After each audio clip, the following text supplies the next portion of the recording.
Alright y'all, just shooting a little update video on the bus here. I just had the gauge cluster apart because the lens here was, that lens right there was falling down. So we gave it a little bit of encouragement, and a couple of the other gauge faces in there were falling down. So we fixed them up, which is good because this gauge cluster is fairly new. It's got 130,498 miles on it, from what I can read there. And since it's a totally different and electronic gauge cluster, it will not be transferred over. So none of the 3800 stuff will be. But yeah, so I figured I'd give you a demo of the engine. I fixed this. It turned out that the cable was coming off of the sheath, so when you'd push it back in, the sheath would go back, causing it not to really do anything. So, just to show it works, see me pulling it out, pushing it in, pull it out, push it in. There you go. So, I also lubed up the gas pedal. It's still kind of working. I've got a problem with the gas I'm trying to figure out. But, go out here. So this is a DTA360, little bitty turbocharger. Goes into the doghouse just a little bit there. And as you can see, it spins nice and good. Let's see here. Let's go around to the side here.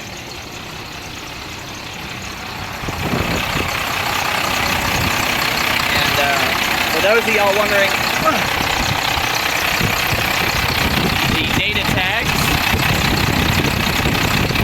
are still intact right there. We'll do a quick video of those here in a second. Here you want to hear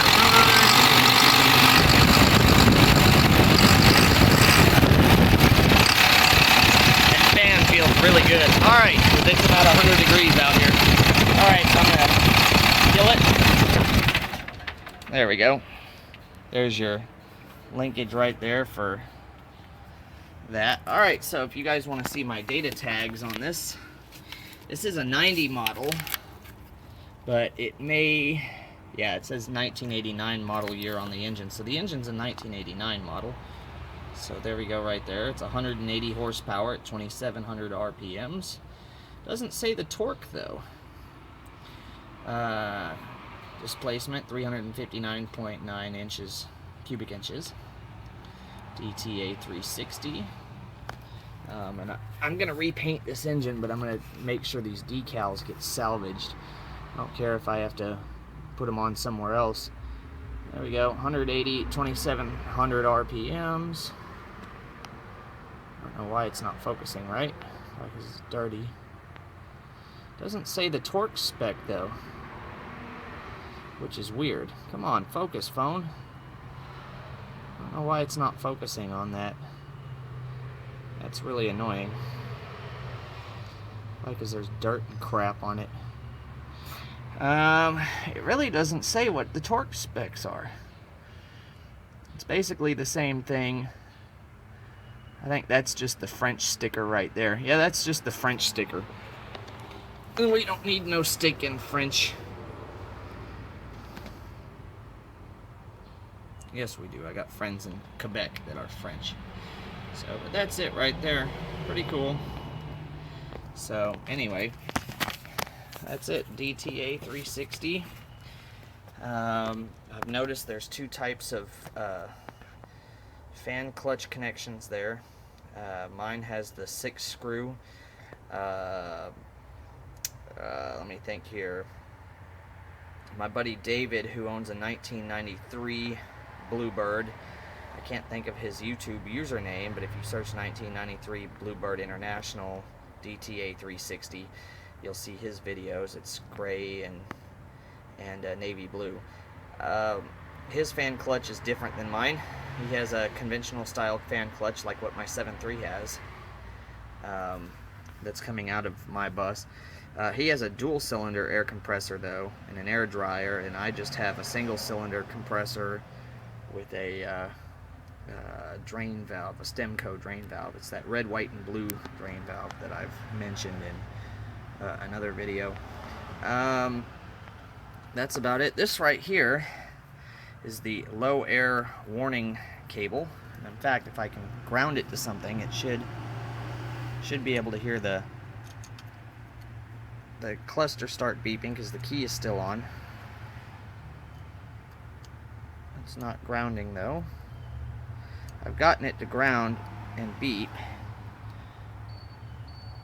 There we go. What's funny, so that's the low air pressure warning light. I wish I could make it stay beeping so I could go in and look at it. There we go. Let's see if it'll stay beeping. But the funny thing is, let's see here. Well, there's no light on the dash for it. The bulb must be burnt out. How funny. But this right here is the low pressure warning light. So I guess I've got a burnt out bulb in here, which is fine. I need to pull that out and check all the bulbs and change them as necessary. That's kind of annoying. So that's something that really, I guess it doesn't need to be fixed, because it's not like I'm going to hang on to this bus. I'm just taking the motor out. My motor has a brand new switch on it though, so I'll save the air compressor off the old motor. But the one thing I'm having trouble with, David, if you can help me out with this, or any of you guys with DT360s, is my throttle return spring right there. I see where it hooks onto the throttle there, but I've got it hooked around that banjo bolt for now because I can't find where it hooks onto here on the injector pump. I thought it hooked onto that right there. That right there. But I can't figure out what's supposed to hold it to it. That slot doesn't go all the way through, so I don't know. That's just a stationary bolt. That's probably what it hooks onto, but I can't figure out how it's supposed to hold onto. So if you guys can help me out, that'd be great. Let me move that cable so we don't have to listen to that again. That low air warning beeper. But the one thing I do need or one thing I'm interested in doing is seeing how dirty the turbo is, because you can't really hear the turbo when it's running, which sucks. I don't know if, my air filter doesn't look too dirty, but I haven't tried taking it off yet. And according to that, I guess that right there means it's over dirty. I don't know how these work, if it gets sucked down when I don't know. So, but anyway, that's the good looking turbo. It'd be nice to put a bigger one for a 466 on here. I think it would bolt right up. If anybody knows, let me know, because I'd love to have a louder turbo on this. It needs filters. It definitely needs a paint job, because the valve cover on this motor is disgusting. It's sat down by the coast, so it's a little rusty, but I mean, it's not horrible. It's all just surface rust. So paint it, make it look pretty. I don't care about the manifold, because that'll just get dirty again anyway. But all in all, that's my my DT360. I do plan on making it just like my 7.3, in that I'm going to straight pipe it. So it'll be a much easier process, because the muffler is 3.5 inch in and 4 inch out, as I'm pretty sure it is anyways. If it's 4 inch in, 4 inch out, then that's even easier, but I can't tell. Yeah, it actually does look like it. It's offset though, so, but I have plenty of 4 inch pipe down here to work with. So that actually does look like 4 inch in and out, but I can't tell. And if it is, then that's going to be, like I said, I've got plenty of 4 inch pipe down here to work with. I'm actually tempted to use the back pipe to dual out my exhaust and have twin pipes coming out the back of the bus. So I'm not sure yet, but that's about it. I do think this motor was rebuilt. I honestly think that because of how good it runs, I honestly think that the mileage on the odometer is from when it was rebuilt. Because that injector pump, if you can see that, it's remanufactured by SRC, whoever that is. It's an A pump, but it's remanufactured, so it's a remanufactured injector pump. I want to say that the compressor is remanufactured too, but I'm not sure. It sounds a lot healthier than mine. So, but that's about it. And David, if you're watching, I'll make sure to get you the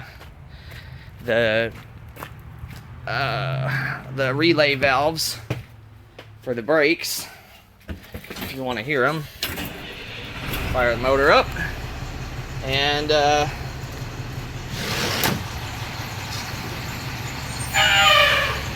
yeah, at least parking brake, because it makes different noises, but there you go. It's kind of interesting when you apply the brakes how it sounds. Anyway, alright, that's enough for today. Y'all enjoy. Thanks for watching.